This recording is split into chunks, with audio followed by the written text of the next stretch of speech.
Hello दोस्तों, welcome back to my YouTube channel exam analysis पर। दोस्तों मैं आज आपको 25 अगस्त थर्ड शिफ्ट का एग्ज़ाम का एनालिसिस कराऊंगा।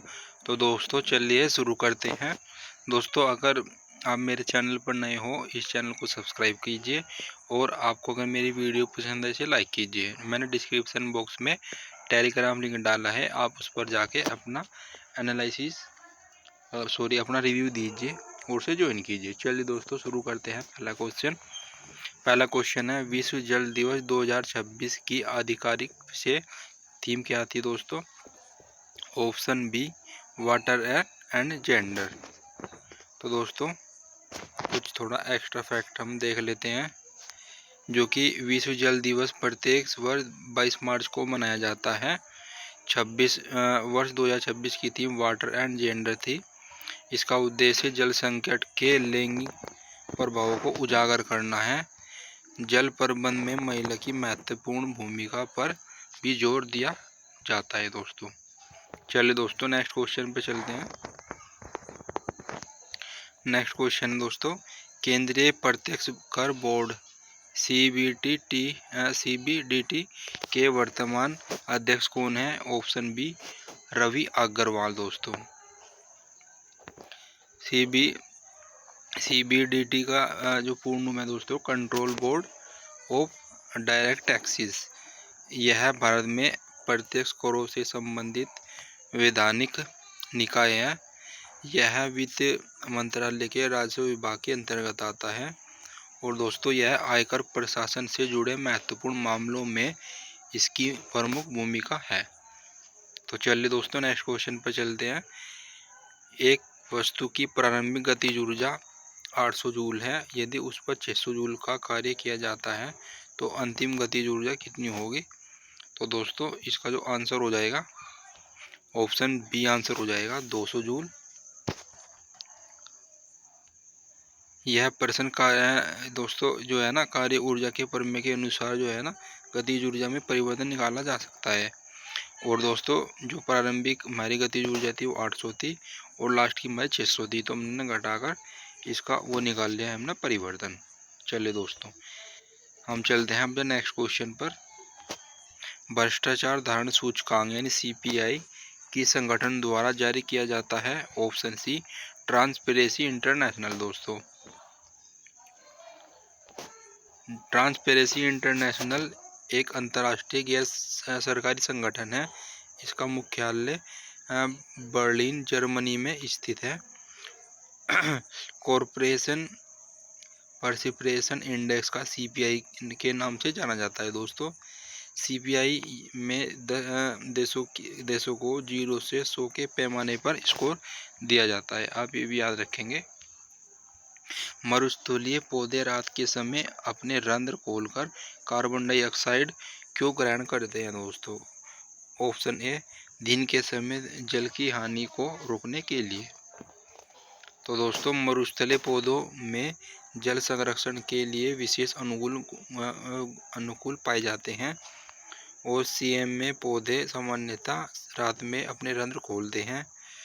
रात में ग्रहण की गई कार्बन डाइऑक्साइड को कार्बनिक अम्ल के रूप में संग्रहित करते हैं दोस्तों, और दिन में रंध्र बंद होने से वाष्प उत्सर्जन द्वारा जल की हानि कम होती है। चलिए दोस्तों नेक्स्ट क्वेश्चन पे चलते हैं। नेपाल के वर्तमान प्रधानमंत्री कौन है दोस्तों? Option C Balendra Singh.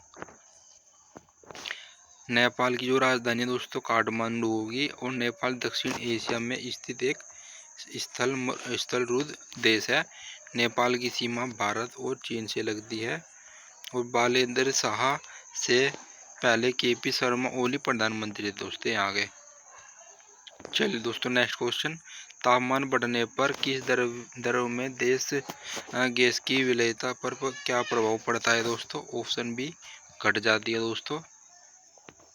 सामान्यतः गैसों की दरों में विलेयता का तापमान बढ़ने पर घटती है। तापमान बढ़ने पर गैस के अणुओं की गतिज ऊर्जा बढ़ती है। इससे गैस के अणु द्रव से बाहर निकलते हैं दोस्तों और इसी कारण गर्म शीतल पेय में घुली कार्बन डाइऑक्साइड जल्दी बाहर निकलती है। नेक्स्ट क्वेश्चन, भारत ने पैक्स सिलिका गठबंधन में औपचारिक रूप से कब प्रवेश किया? ऑप्शन बी 20 फरवरी 2026 को दोस्तों।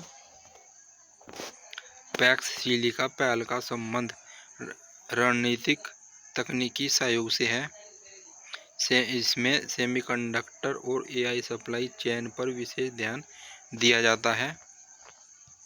और दोस्तों, भारत ने नई दिल्ली में आयोजित इंडिया एआई इम्पैक्ट समिट के दौरान इसमें प्रवेश किया गया दोस्तों। इसका उद्देश्य महत्वपूर्ण तकनीकी आपूर्ति श्रृंखलाओं को अधिक सुरक्षित बनाना है। नेक्स्ट क्वेश्चन है, खेलो इंडिया विंटर गेम 2026 की पदक तालिका में राज्य और केंद्र शासित प्रदेशों में कौन शीर्ष पर रहा? ऑप्शन सी हिमाचल प्रदेश दोस्तों। खेलो इंडिया विंटर गेम्स भारत में शीतकालीन ओलंपिक खेलों को बढ़ावा देने वाली प्रतियोगिता है दोस्तों। 2026 में इसका संस्करण 6वां संस्करण था और भारतीय सेना ने कुल पदकों के मामले में शीर्ष स्थान प्राप्त किया। राज्य और केंद्र शासित प्रदेशों में हिमाचल प्रदेश शीर्ष पर रहा दोस्तों, आप ये भी याद रखेंगे। नेक्स्ट क्वेश्चन है, 11 अप्रैल 2026 को किस महान समाज सुधारक की जयंती जो 200 नंबर की जयंती उपलक्ष्य में राष्ट्रव्यापी समारोह शुरू किया गया दोस्तों? ऑप्शन बी महात्मा ज्योतिबा फूले दोस्तों। ज्योतिबा फूले का जन्म दोस्तों 11 अप्रैल 1827 को महाराष्ट्र में हुआ। इन्होंने 1873 में सत्यशोधक समाज की स्थापना करी दोस्तों। सावित्रीबाई फूले के साथ इन्होंने महिला शिक्षा के क्षेत्र में महत्वपूर्ण कार्य किए और 11 अप्रैल को भारत में राष्ट्रीय स्तर पर अपने योगदान को याद किया जाता है दोस्तों। चलिए दोस्तों, next question, 2026 Monte Carlo masters का खिताब किसने जीतने के लिए जेनिक सिनर ने किस खिलाड़ी को हराया दोस्तों? ऑप्शन सी कार्लोस अल्कराज दोस्तों। जेनिक सिनर इटली के पेशेवर टेनिस खिलाड़ी है दोस्तों और कार्लोस अल्कराज स्पेन के प्रसिद्ध टेनिस खिलाड़ी है। Monte Carlos master clay court पर आयोजित होने वाले प्रमुख प्रतियोगिता है। सिनर ने फाइनल में अल्कराज को हराकर खिताब अपने नाम किया दोस्तों। नेक्स्ट क्वेश्चन है, फ्लेमिंग के दाएं हाथ के नियम के अनुसार यदि चालक उत्तर से दक्षिण की ओर चुंबकीय क्षेत्र में ऊपर की ओर गति करे तो प्रेरित धारा की दिशा क्या होगी दोस्तों? ऑप्शन बी पश्चिम की ओर दोस्तों। देखिए, फ्लेमिंग के दाएं हाथ के नियम जनित्र में प्रेरित धारा की दिशा बताता है, अंगूठा चालक की गति की दिशा को दर्शाता है और तर्जनी चुंबकीय क्षेत्र की दिशा बताती है और मध्यम उंगली प्रेरित धारा की दिशा बताती है दोस्तों। चलिए दोस्तों, नेक्स्ट क्वेश्चन पर चलते हैं। निम्नलिखित में से किस पूर्व मुख्यमंत्री को मरणोपरांत पद्म भूषण से सम्मानित किया गया था दोस्तों? Option A Mulayam Singh Yadav. मुलायम सिंह यादव उत्तर प्रदेश के प्रमुख राजनीतिक नेताओं में शामिल थे।